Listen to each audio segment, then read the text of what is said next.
This is Taylor with Geeked Out Reviews. I am doing a review on the Zhiyun Smooth Q 3-axis gimbal.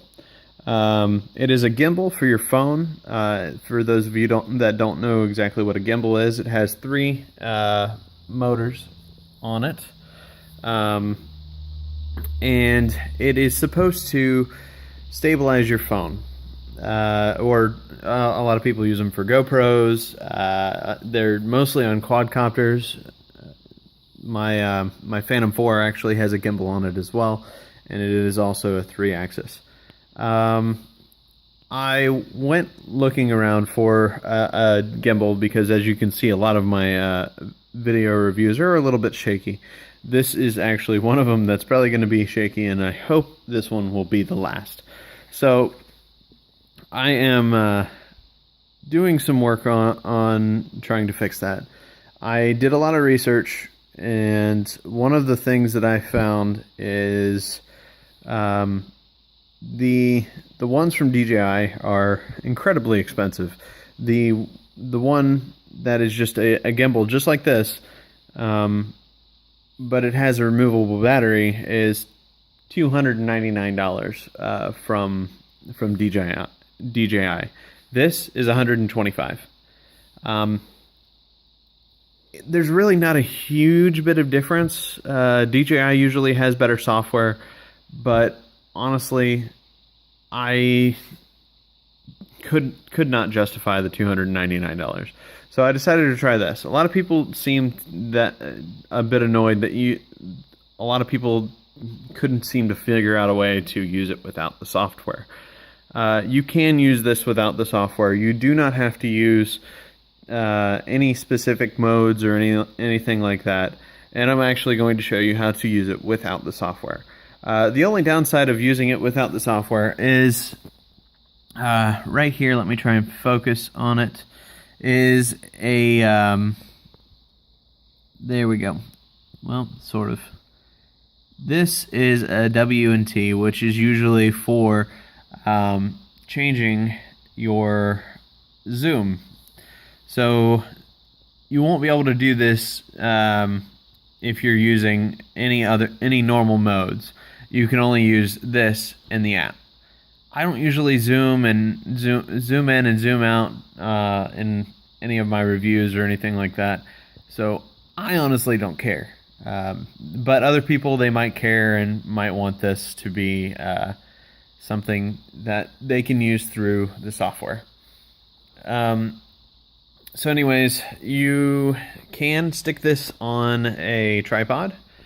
And this is how you charge it. There is also a USB here if you want to use this as a power pack as well, which is kind of nice. So you can charge your phone while doing this, though most phones, the charging port is at the bottom and your camera's over here. So you won't really want to charge it while doing it. You'll probably just use it as a charger when it's off. Anyways, so I'm going to turn it on without the application running. So I'm holding it down. And there we go. Give me just one moment to turn on my phone. Sorry about this shakiness. I apologize. Okay. So just to show you, it's kind of hard to see. It's really reflective.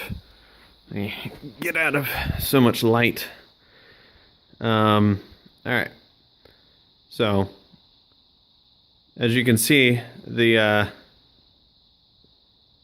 moving it around all different kinds of ways, and it's actually very, very stable. Now there's different modes on it. Right now, the first mode, all you can do is move this up and down. I'm using the little thumb pad and moving it up and down. Second mode, you can use it side to side, and of course you can do nice panoramic pictures that way. And you can still use it up and down. Not quite sure what mode 3 does. Oh, I think actually it's only two different modes. For For some reason, I thought there was 3. Anyways, so I honestly like this thing. This is going to help out a good bit with my videos. I think the $125 price is definitely well worth the money that I paid for it. Let me turn this off. Now, there's some things you'll probably want to know about it. There is this nice little adjustment here. Sometimes when you first get it, your phone might not actually be straight in the air. Or, well, not straight in the air, but straight on this. It might fall down and like that. If it does, you have to stabilize it using this. For a Galaxy S7, this is an S7 Edge, you'll have to stretch it all the way out.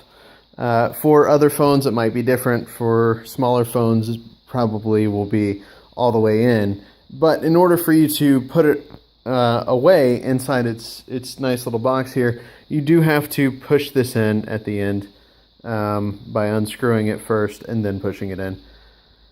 All in all, so far I have not had any problems with this. It does take some effort to learn. It does definitely take some effort to try and fix, or just for you to try and understand this entire concept of how fast and how slow this is going to move, how not to push this down and up, or up and, down and left, or up and left. You want to make sure that you are doing it as close to up, down, left, right as you can, unless you really want to do a mix of the two. That's the only frustrating thing with it. It's something you're definitely going to have to learn. It's going to take some time. You can't just take it out of the package and expect it to be absolutely perfect unless you've handled one of these before. It definitely takes some getting used to.